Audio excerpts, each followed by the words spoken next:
এটা কি আপনার প্রথম বিয়ে? জি। বর্তমানে কোনো গার্লফ্রেন্ড আছে? না অতীতে ছিল?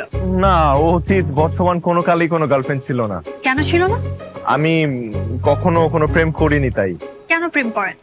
আপনার কি কোনো শারীরিক সমস্যা আছে?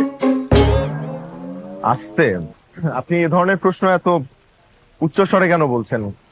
মানুষজন শুনতে পাবে। মানুষ শুনলে সমস্যা কি?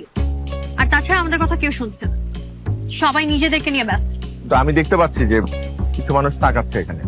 আপনি কি আমাকে দেখতে এসেছেন নাকি আশেপাশে মানুষজন? জি, আপনাকে দেখতে এসেছি। তাহলে আমাকেই দেখেন। এখন বলেন, আপনার কোনো শারীরিক সমস্যা আছে কি না? দেখেন, আমি এটা কখনো যাচাই করে দেখিনি, তবে আমার বিশ্বাস আমার এই ধরনের কোনো সমস্যা নেই। আপনি কান পিয়ার্সিং করেছেন কেন?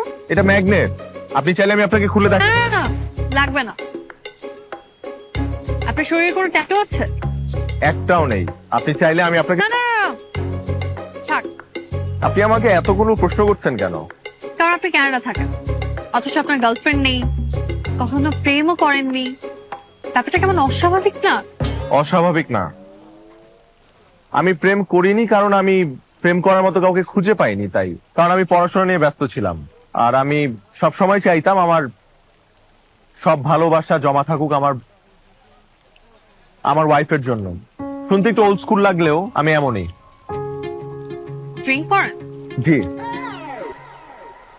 না না, আপনি কি হার্ড ড্রিঙ্ক বুঝিয়ে? না না না, আমি ও ধরনের কিছু খাই না। নাইট ক্লাবে যান? না আপনার কি এইচআইভি আছে? না তা আপনি কি আসলে কানাডা থাকেন? না আপা, আমি আন্দর কিল্লা থাকি। আমার সাথে একদম ফাইজলামি করবেন না, আমি আপনার বেআইন না। সরি। দেখেন, আমি কানাডা সিটিজেন, আমার কাছে পাসপোর্টও আছে। আপনি যদি চান আমি আপনাকে সেটাও দেখাতে পারি। কিন্তু আমাকে নিয়ে আপনার এত সব সন্দেহ হওয়ার কারণটা কি?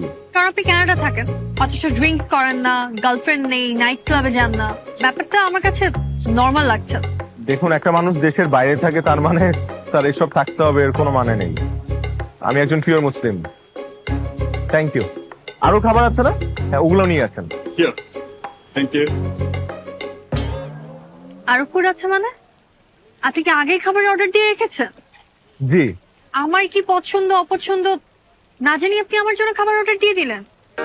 মানে বিষয়টা অনেকটা নিজের পছন্দ অন্যের উপর চাপিয়ে দেওয়ার মতো হয়ে গেল না? না মানে আমি তো ঠিকঠাক মতো জানি না আপনার পছন্দ অপছন্দ কি, তাই আমি মেনু থেকে মোটামুটি সবকিছু অর্ডার দিয়ে রেখেছি।